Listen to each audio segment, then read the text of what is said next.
ao Mestre Jesus. Que Ele esteja conosco nesta tarde de domingo e que possamos sair daqui beneficiados. Façamos a prece que Jesus nos ensinou. Pai nosso que estás nos céus, santificado seja o vosso nome. Venha a nós o vosso reino. Seja feita a vossa vontade, na terra como em toda parte. O pão de cada dia dá-nos hoje. Perdoai, Senhor, as nossas ofensas, assim como soubermos perdoar quem nos ofende. Não nos deixeis cair em tentações. Livrai-nos, Senhor, do mal, que assim seja. Temos a reunião da tarde de hoje. E à noite eu estudo. Quer dizer, é full time, né? O tempo inteiro a serviço da doutrina espírita. O que é que eu ganho? Às vezes até aborrecimento, inimizades. É isso que eu ganho. A paga é essa. Então nós é que estamos com o demônio.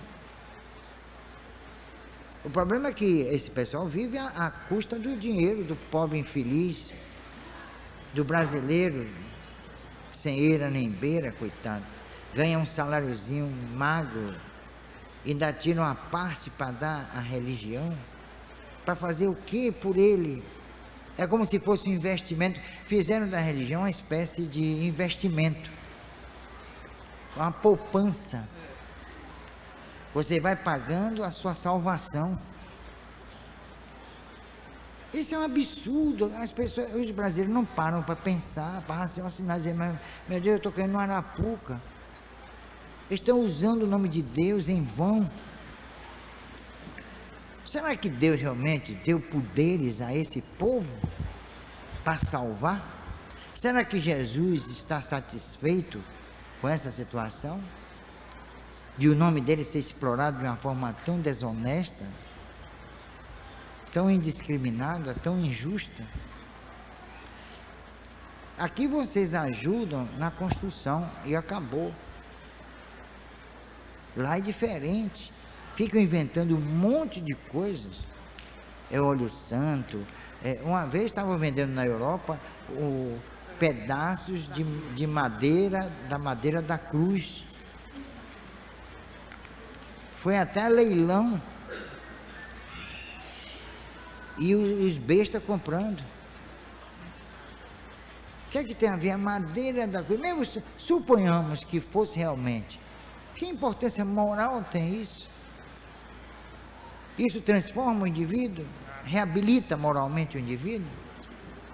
Você chega num lugar desse, você paga a sua salvação?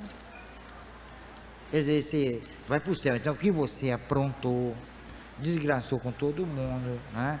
Subiu pisando nos outros, né? Usou da inveja, do ciúme, da intriga, leva a pessoa ao desespero, à derrocada moral, leva ao suicídio.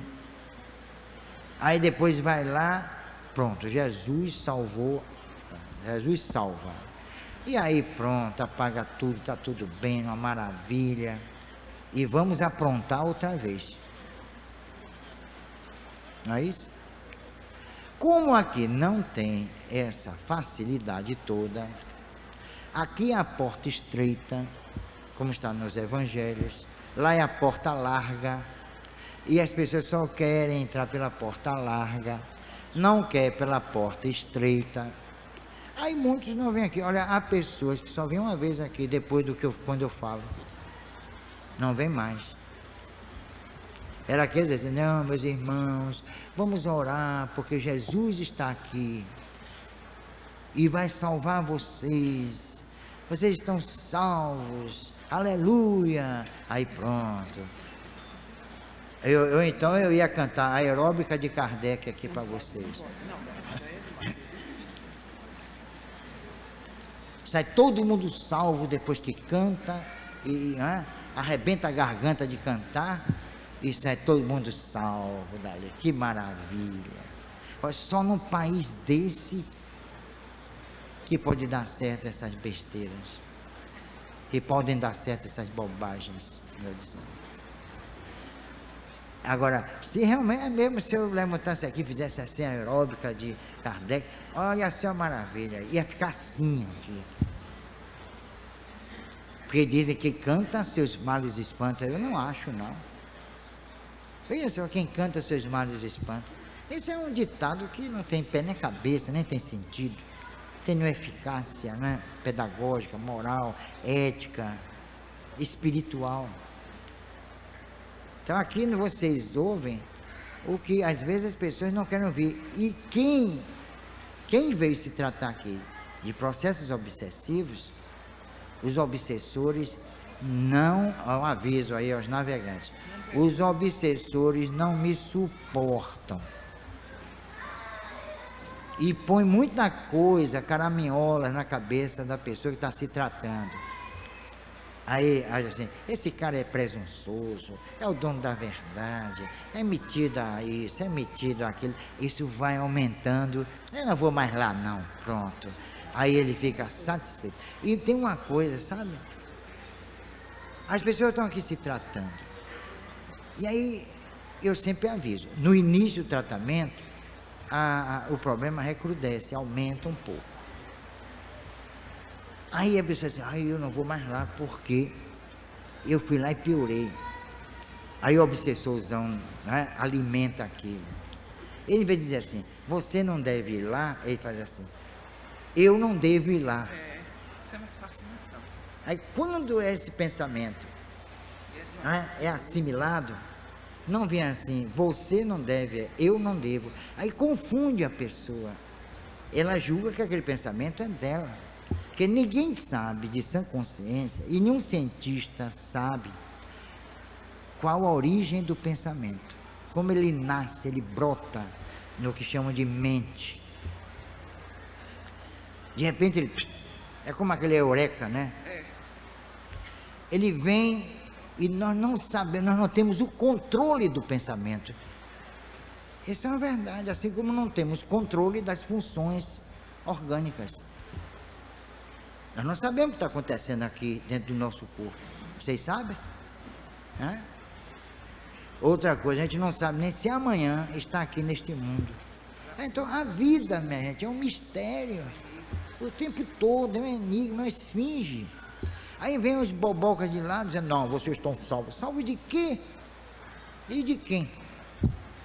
A vida não é fácil, não.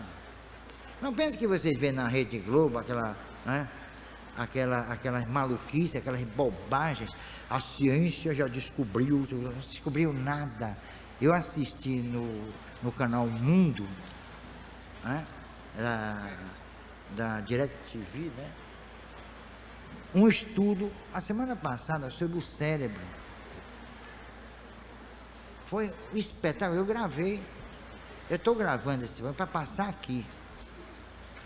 Para mostrar a vocês que dentro das universidades de Harvard, Cambridge, Oxford, estão estudando o cérebro e depois de 20 anos sequenciados de estudo, chegaram à conclusão, está lá gravado, que não se sabe como funciona o cérebro. Tá bom? Então ninguém vem para cá, porque o cérebro, porque o inconsciente, vocês veem isso, né? Para combater o espiritismo, vocês não veem isso? Porque o inconsciente, não, isso é um problema do inconsciente. Uma vez eu topei com um desse, um debate que eu tive na faculdade de psicologia. Eu fui para lá para dentro. Foi aquela ousadia de minha parte, né? Mas como eu sei que o universitário no Brasil não estuda, aí eu fui tranquilo.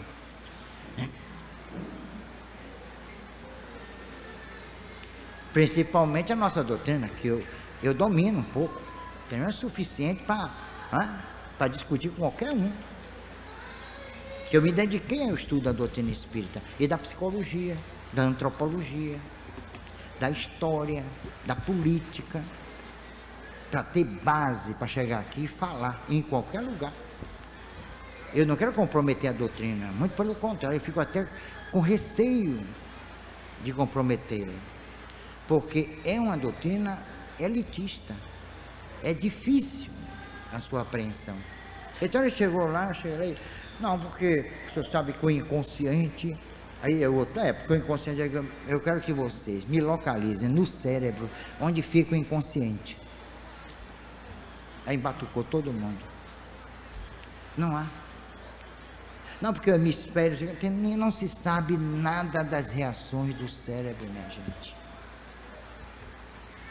Aí é que está.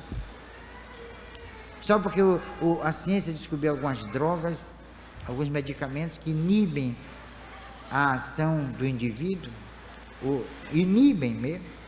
Isso não quer dizer que conheça a fonte de onde promana, de onde dimana todo o processo promovido pelo cérebro, tanto em nível psíquico, motor, psicológico, orgânico e aí por diante. Nós ainda somos uma incógnita, nós somos um mistério. Aí vem o sujeito de lá e quer saber mais de Deus do que o do próprio homem. Aí quando a gente analisa assim, a história das religiões ao longo do tempo, dos milênios, eu, mas meu Deus, quantas distorções, quantas interpretações sem base. Nós não sabemos nem quem somos, quanto mais para saber quem é Deus, para subordinar Deus e as suas leis à nossa vontade, ao nosso talante. Quem é Deus? Se eu perguntar aqui a vocês, quem é Deus? Acho que cada um aí vai ter uma ideia, é a energia, é a força suprema, é a causa primária, não é? Ninguém sabe na realidade, ele existe, mas não sabemos defini-lo. Se perguntar assim, quem é o homem? Piorou, vejam só, e nós somos homens, e nós não sabemos nos definir. Por isso que Charcot, que foi mestre de Freud, ficou num dilema terrível, porque ele e os grandes alienistas dos finais do século XIX, eles estudavam em Salpêtrière, até hoje existe a Salpêtrière, e lá tinha uma ala para alienados, não é? Doidos, vinham de várias partes da França e da Europa. E um dia apareceu lá em Salpêtrière uma menina, uns 15 anos, 16 anos. Ela vinha da Provence, uma região francesa. Sabia falar muito mal o provençal, que é um dialeto, mas não sabia falar o francês. Era semi-analfabeta, ou melhor, era analfabeta. E um dia então, o Charcot, né, com o Pierre Janet, que foi também escreveu o chamado Automatismo Psicológico, e foi ele que teria criado as expressões subconsciente e consciente, ou inconsciente e consciente. Observou que essa menina tinha lapsos assim de sanidade, os olhos sempre assim inexpressivos, de repente adquiriam vida. Ele ficou intrigado com aquilo, e estava se falando muito à época sobre mediunidade e tal, funções psi, já havia os pródromos da parapsicologia baseado na metapsíquica de Richer. Aí ele traz a menina para se estudar aquele caso insólito, né? E a menina às vezes estava num estado de insanidade, às vezes num estado de sanidade. Mande acabar com isso aí. Aí, resultado, ele chamou vários psiquiatras da época, como Breuer, Companhia Limitada, não é? Esquirol, o próprio Janet, a fina flor da psiquiatria na Europa. Resultado, a menina chegou, naquele momento ela estava lúcida, perfeitamente lúcida. E diante da plateia dos grandes psiquiatras europeus, ela entrou em transe, espontâneo, inesperadamente. O Charcot, Jean Charcot, ficou assim meio assustado e ela entrou em transe. Levantou-se e aí começou a falar em francês escorreito. E falou também na língua de cada, né, como breu, suíço, como alemão, inglês, grego, que estava, essas pessoas estavam, esses psiquiatras na plateia. Veja só, a menina analfabeta. Olha, isso quem conta é um dos pais da psicanálise. São esses fatos que nós devemos dar a público. Olha aí, a prova da mediunidade, da comunicabilidade dos espíritos com o nosso plano. E aí o Charcot disse, olha, eu queria ver agora escrito aí no quadro uma mensagem de Galeno, Dr. Galeno, médico grego. E aí a menina tomou o giz e aí começou a escrever pausadamente, em grego clássico. Olha, minha gente, isso aí está no meu livro, As Mulheres Médias, registrado. Isso não é lenda, aconteceu mesmo. Então a menina de 16 anos, analfabeta, começou a escrever em grego clássico. Como explicar isso? Aí quando acabou aquela entrevista e que Galeno deu uma explicação maravilhosa sobre o corpo humano e fez previsões notáveis sobre genética, principalmente aquilo que mais tarde se chamou de engenharia genética. Olha, vejam só, veja a profundidade da mensagem de uma menina analfabeta. Observem bem. Aí quando acabou a sessão, Charcot despediu todo mundo sem comentários e voltou para seus estudos sobre o que ele nunca soube, que se chama psiquismo. Nem ele, e eu desafio qualquer psiquiatra, qualquer psicólogo que me diga o que é psiquismo. Principalmente que nós somos heterogêneos. Cada ser é um ser, e quem determina isso não é a genética, é a reencarnação. E a base de todo o comportamento do homem ético é de nível espiritual.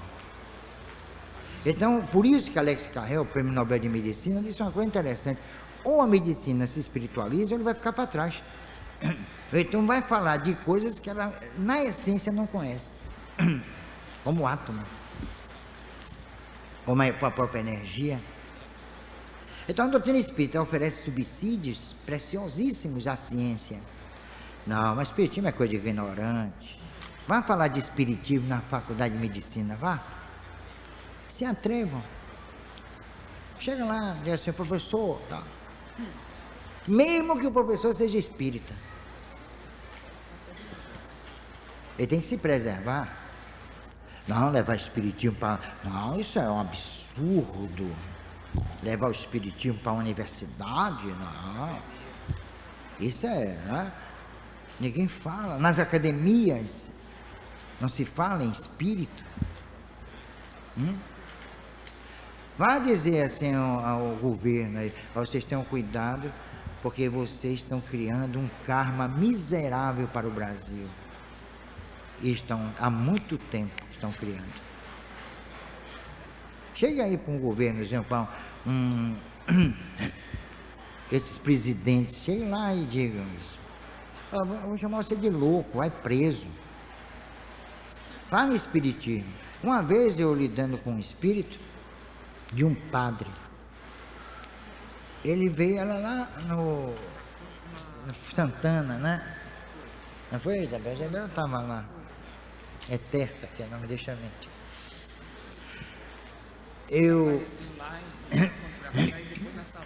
Ele reapareceu, mas mudado. Ele veio por um médium pintando horrores comigo e com o centro, e com a doutrina espírita. Aí eu disse para ele, digo, olha, quando ele acabou de falar, eu deixei que ele falasse, extravasasse. Eu digo, já acabou? Ele disse, já. E agora eu vou falar, prestem bem atenção. Observe. Você é padre. Ele é, sou padre. Não é? Com muito orgulho. Eu sei como tem nordestino com muito orgulho, tem padre com muito orgulho. Ele disse, sou padre, com muito orgulho. É ótimo. Onde você está? Ele olhou assim, ficou meio desconfiado. Estou num centro espírita. Disse assim rapidamente, né? Parece que entrar no centro espírita, parece que está entrando num prostíbulo. Aqui há médiuns aí, há médiuns que o parente fala assim, já vai para aquele antro, é isso aqui o antro. Veja se vocês veem alguma coisa que caracterize um antro. Então ele olhou assim, aí falou, olha, eu estou no centro. Eu digo, muito bem. Você sabe, você tem conhecimento da sua realidade? Eu fico assim, tenho. Você é um espírito, não é isso? Sou. Muito bem. Você vem aqui, diz o que você quer, diz o que você pensa, expõe as suas convicções, seus valores, e nós tratamos você bem. Nós aceitamos porque sabemos que você é espírita. Nós aqui não desconfiamos do médium, não, é o próprio médium que está falando, está fingindo. Não, nós acreditamos em você, espírito. Aqui é sua casa. Agora, eu vou fazer uma sugestão. Você aceita? Ele aí não sabia o que era, mas já fez. Aceito, então tá bom. Você vai baixar num padre durante uma missa, ou então na beata favorita do padre.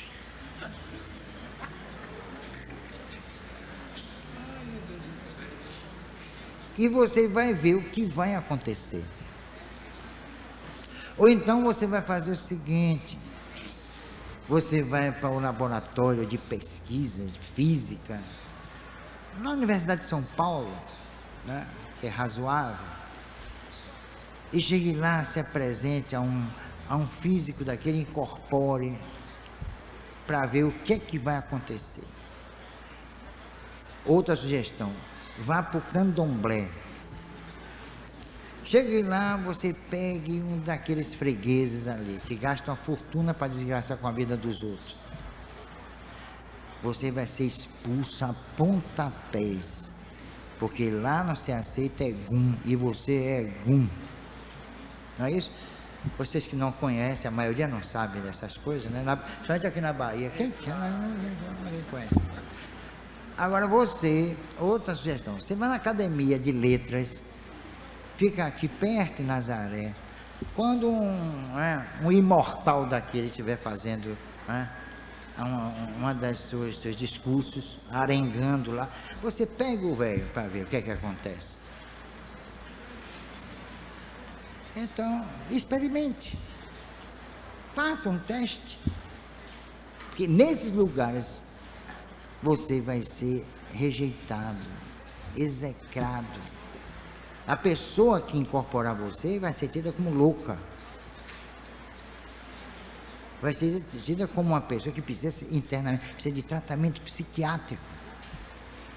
Aqui que você é recebido e que nós admitimos a sua imortalidade, você quer destruir?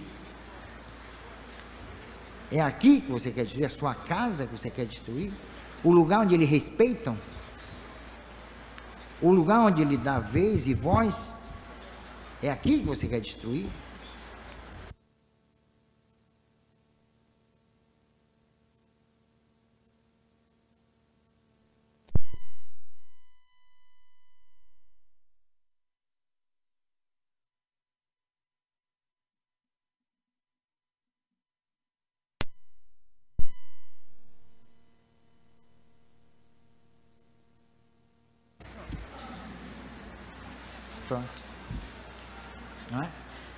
ele viu que era lógico o que eu estava dizendo.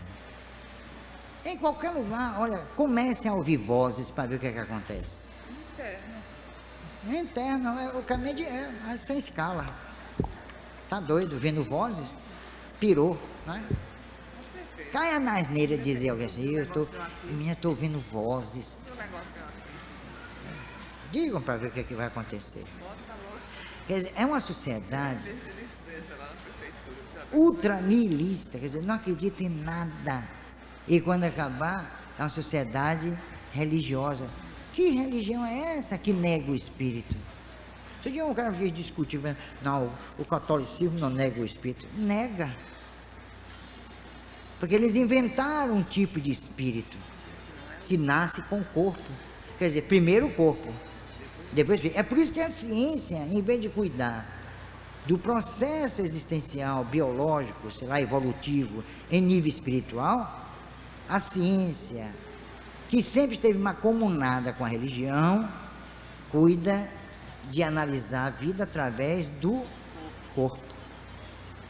Porque o corpo antecedeu ao espírito. É ou não é? Qual é a tese da religião? Que quando a pessoa nasce, Deus sopra a alma, não é isso? Ele está soprando aí, adoidado, não é isso? É? Sopra de um lado, sopra do outro, né? Aliás, ele morde e assopra também. Resultado, o corpo é o rei, é o dono, é a sua majestade. Então vamos analisar, esquadrinhar o corpo, do cérebro à ponta do dedão. A alma, que justamente é ela que elabora o corpo físico através do perispírito. A paciência não existe. Aí a ciência, coitada, fica aí. Pergunte ao maior neurologista, né? Esse eu acho que é a especialidade, que é hipertensão. Pergunte. Experimente, diz assim, doutor, né? Quando você estiver numa consulta, doutor, que mal lhe pergunte, né? Diga assim, né? Que é hipertensão? Eu duvido que ele diga. Se tiver algum médico aí, me responda. Não sabe nem o que é hipertensão, vai saber o que é a vida. A gente chega na UTI, eu conheço todas as UTIs daqui da cidade de Salvador. Até do interior já fui. As pouquinhas que tem lá.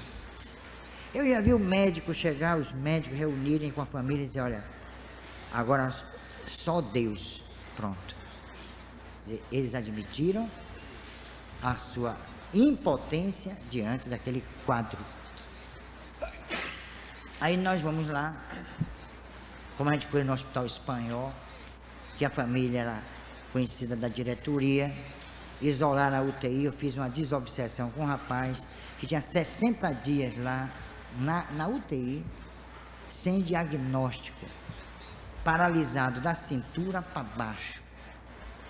Reviraram o sujeito e não acharam nada. Aí a gente fez uma desobsessão. No dia seguinte o homem teve alta, saiu andando do hospital. Por que não param para dizer assim, o que foi que aconteceu? Que foi isso?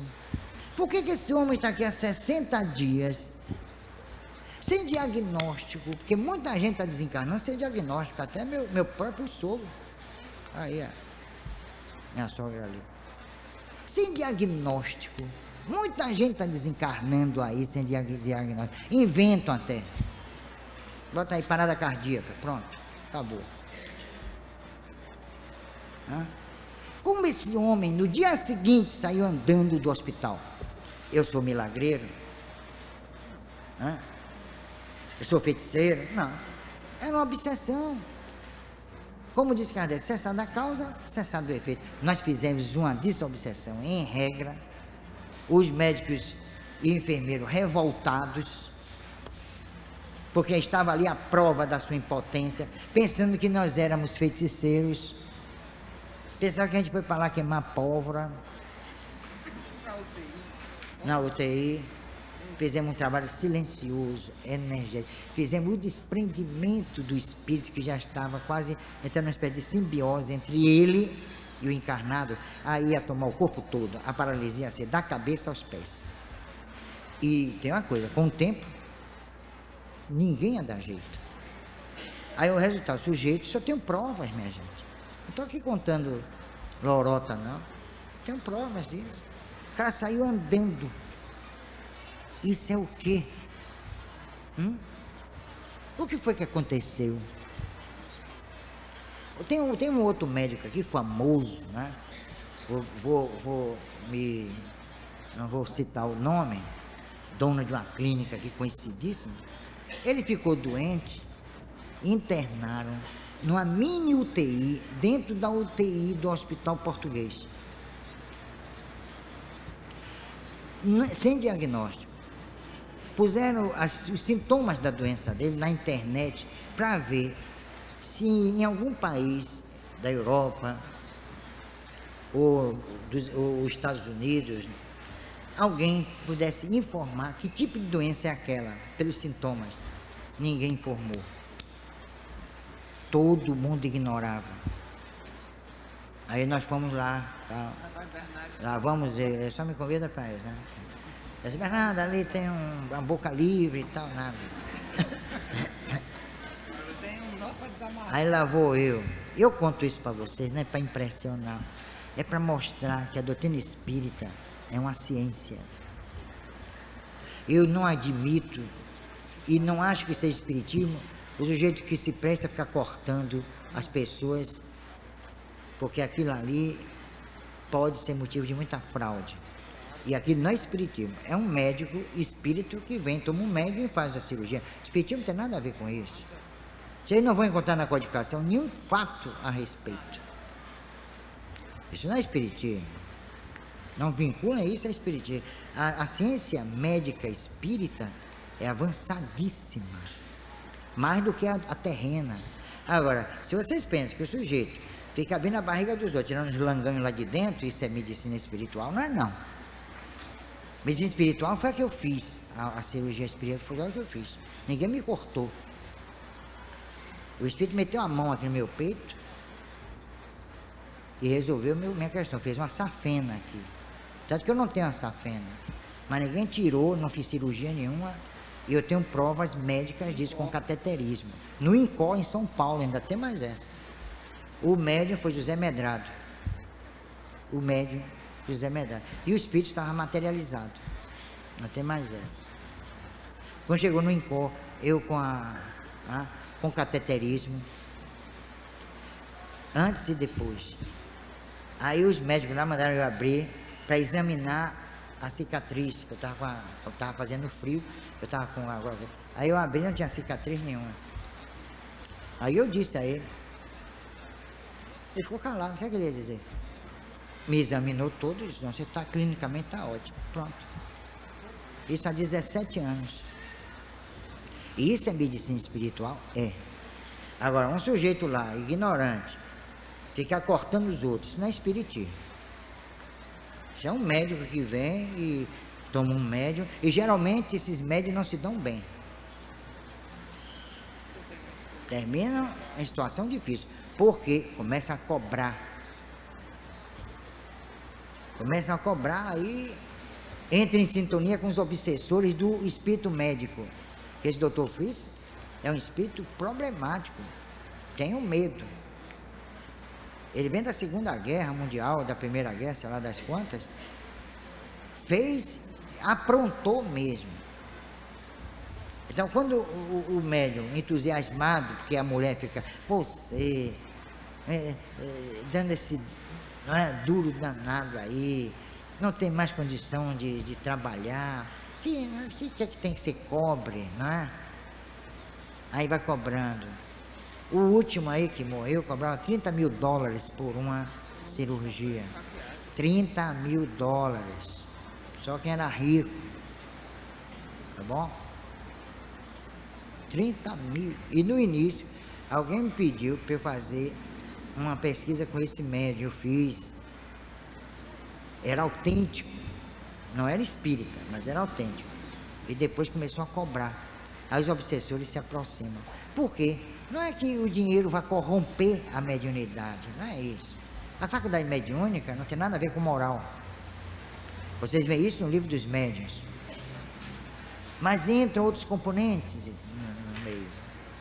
E aí começa o quê? A degeneração, o processo moral. Então eu fui para essa UTI, dentro da UTI do Hospital Português, com um grupo. Eu sozinho, aliás, fui sozinho, fui com os espíritos.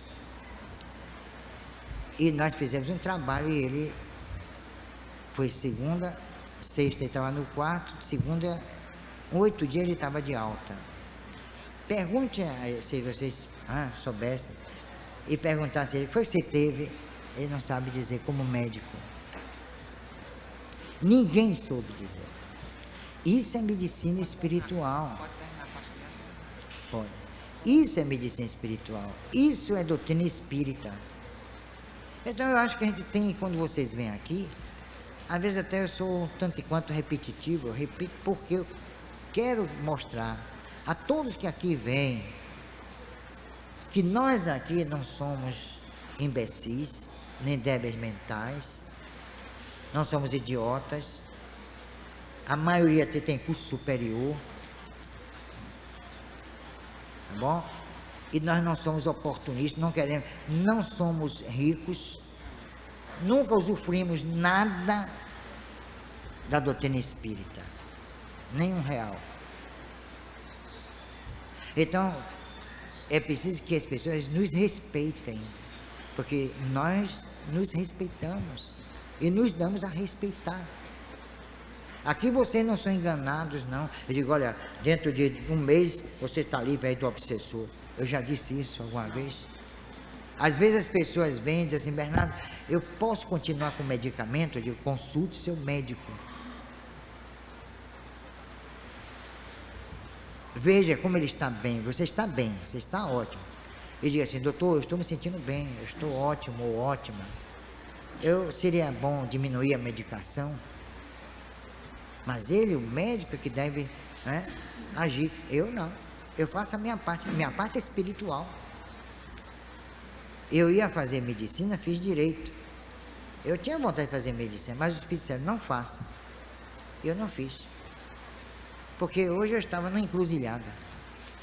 Eu ia ser um médico espírita ou um espírita médico? Eu ia ficar numa situação difícil. Eu visse diante de mim um processo obsessivo com influência orgânica, porque às vezes tem influência psíquica. O que é que eu ia dizer àquele paciente? Tome um remédio tal. Quando eu ia saber que era inócuo, que não ia resultar em nada. Aí os espíritos fez, para não haver drama de consciência, não se meta com a medicina. Mas ser médico é só passar no vestibular, estuda e passa. Ou então vai na marmelada mesmo, porque no Brasil não acabou, a marmelada continua, goiabada, marmelada, pessegada, continua. Pizza, né? Aqui em vez de acabar em feijoada, acaba em pizza, veja só, ia acabar em feijoada. Ou então em sarapatel, né? E se for na Bahia, vai ser em vatapá.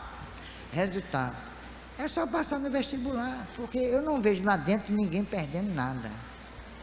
Uma vez um estudante de medicina fez, você não sabe quanta pescaria tem lá. Então esse negócio de ser médico, advogado, dentista, é uma questão, no Brasil, é uma questão mais circunstancial. Chega para qualquer bico. Então, eu respeito qualquer profissão, mas não venha desrespeitar o espiritismo, não. Porque aí, eu tomo as dores do espiritismo. Eu não abracei uma doutrina há 30 e tantos anos, para um qualquer chegar lá, que nada, o espiritismo é de ignorante, o espiritismo é para idiota. Não, essa não. Nem vem que não tem. Eu já discuti dentro de um programa de rádio com pessoas, na televisão, porque eu abracei a doutrina como norma de vida, é meu leitmotiv, né? É razão de minha existência. Para depois vir um ordinário lá qualquer, como diz Medel, né? Vir um ordinário lá que vai fazer espiritismo para ignorante. Eu digo, peraí, aí não, nem vem que não tem. Agora, como nós não temos acesso à mídia, e ainda bem que o programa de Medrado voltou, né? Graças a Deus. Mas nós não temos acesso à mídia. Por que ele voltou? Porque alguém bancou o programa. Não, não é de graça ali, não. Ali não é de graça, não. Ali é pago. Alguém está pagando. Então, eu já fiz, para experimentar, eu cheguei no Jornal à Tarde e fui lá e disse, olha, eu quero fazer uma coluna espírita aqui. Digam o preço.